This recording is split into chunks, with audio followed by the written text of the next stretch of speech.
How often do you stand up for someone on the street, whether it's a child, an elder person, or a homeless?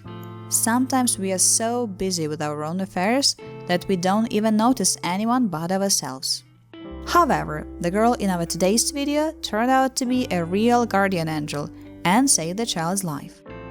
The events described took place on New Year's Eve. Flavienne wasn't scheduled to be working the night she saved the child's life. She was only there because another employee called out. An Orlando waitress told police she knew something was wrong when an 11-year-old boy sitting at one of her tables was denied from ordering anything to eat.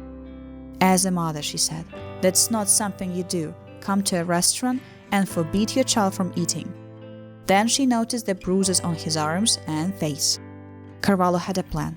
She wrote, "Are you okay?" on a piece of paper and held it up to the boy from where his parents couldn't see. The boy nodded yes. "I knew that he was afraid," she said. So she tried again. "Do you need help?" she wrote on another piece of paper again. Another nod. She called police. The boy's stepfather, Timothy Wilson II, was arrested on multiple counts of third-degree child abuse. His mother, Kristen Swan, was also arrested, facing charges of child neglect. Officers said the boy winced in pain when they asked him to roll up the sleeves. There were bruises covering nearly his entire body. Investigators said that the boy detailed the tortures he had endured since Christmas. If the abuse hadn't been stopped soon, the boy likely would have died. Police said that the boy regularly wasn't allowed to eat as punishment. He was 20 pounds underweight.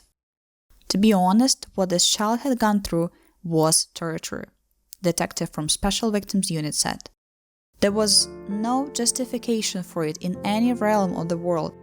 I'm a mother, and seeing what that 11-year-old had to go through, it shocks the soul. Investigators said both the boy and the 4-year-old girl were removed from the couple's custody by the Department of Children and Families. They said there was no evidence of physical abuse to the girl. The owner of the restaurant said she credits what took place to a higher power. As mentioned before, Flavienne wasn't scheduled to be working that night. They were also the last table on the shift, allowing Carvalho to pay more attention to the family. We understand that this has to encourage other people that when you see something, say something, the owner said. We know when we see a situation that is wrong, we know what's the right thing to do. We know that speaking up is the right thing to do. But it takes more than acknowledging it, it takes courage. Since the incident, the news has gone viral, gaining attention across the country and globe. Carvalho said she hopes she will be able to keep in touch with the boy as much as she can. As to Carvalho's shifts at the restaurant, now they are more like meet and greets, wanting to speak with her, bringing flowers, teddy bears, and money. After getting dozens of calls every day about how to donate to Carvalho, and people showing up with checks written in her name, the owner of the restaurant decided to start a GoFundMe to give people a single place to send money. "It's crazy," Carvalho said. "I didn't expect any of this at all in my whole life. I just want to try to use everything, the whole story, to try to help more people," she said. The girl acted according to the principle, see something, say something. She just called the police when she realized something was wrong.